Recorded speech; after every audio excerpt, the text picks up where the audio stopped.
Robert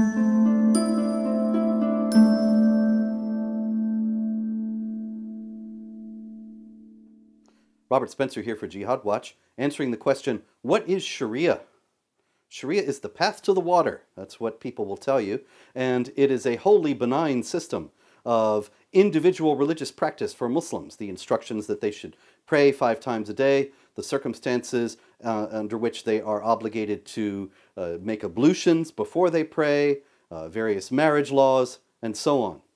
And it is with that kind of understanding of Sharia in mind that it is comparable to Catholic canon law or to Jewish law that Sharia advocates in the United States, including most notably the Hamas-linked Muslim Brotherhood front group, the Council on American Islamic Relations, have been fighting energetically against anti-Sharia laws all over the country, saying, this is just personal religious observance. How could you possibly object to this? You are a racist, bigoted Islamophobe because you want to interfere with Muslims practicing their religion in ways that you would never dream of interfering with Jews, Christians, Hindus, Buddhists, anybody else practicing their religion. It's pure Islamophobia. Well, I'm here to tell you that, as you might expect, that's not the case. The only reason why anybody cares about Sharia in the United States is because it is a comprehensive system of laws that includes not just individual religious observance, but a political system, and not just a political system, but a political system that is authoritarian, violent, and supremacist at its core. Sharia contains regulations that mandate death for those who exercise their freedom of conscience and want to leave Islam, for those who are deemed to have blasphemed against Islam by insulting Allah or the Quran or the Prophet, or even by speaking honestly about their contents in ways that Muslims object to. Sharia mandates that women have a second-class status, that they can be beaten when they're disobedient, that the value of their testimony is half that of a man, that the value of their inheritance is half that of their brothers, that they can be killed if they are out of line in terms of having sullied the family's honor by zina, some sexual indiscretion, that it is an honor for them to have their genitals mutilated, and the sexual pleasure thus decreased so that they can be more easily controllable. These things are all aspects of Sharia. Sharia mandates discrimination against non-Muslims. It mandates that they cannot build new houses of worship or repair old ones, so their communities are always in a state of decline. It mandates that a Muslim man can marry non-Muslim women, but Muslim women cannot marry non-Muslim men, so that once again, the wife goes to the husband's household and the non-Muslim community is always declining.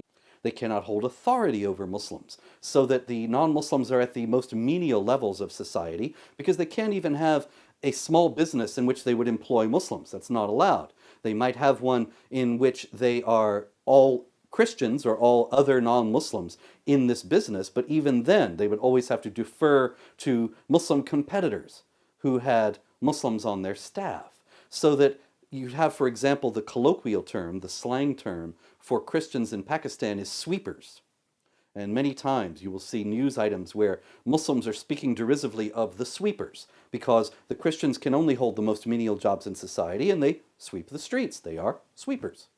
Now, this is all considered to be the divine law, the law of Allah, the perfect and immutable law of Allah. Chapter 5, verse 3 of the Quran says, "This day I have perfected your religion for you."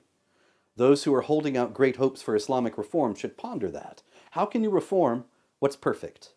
How can you reform what you have been taught is something that is already in its best possible form? It can't be done.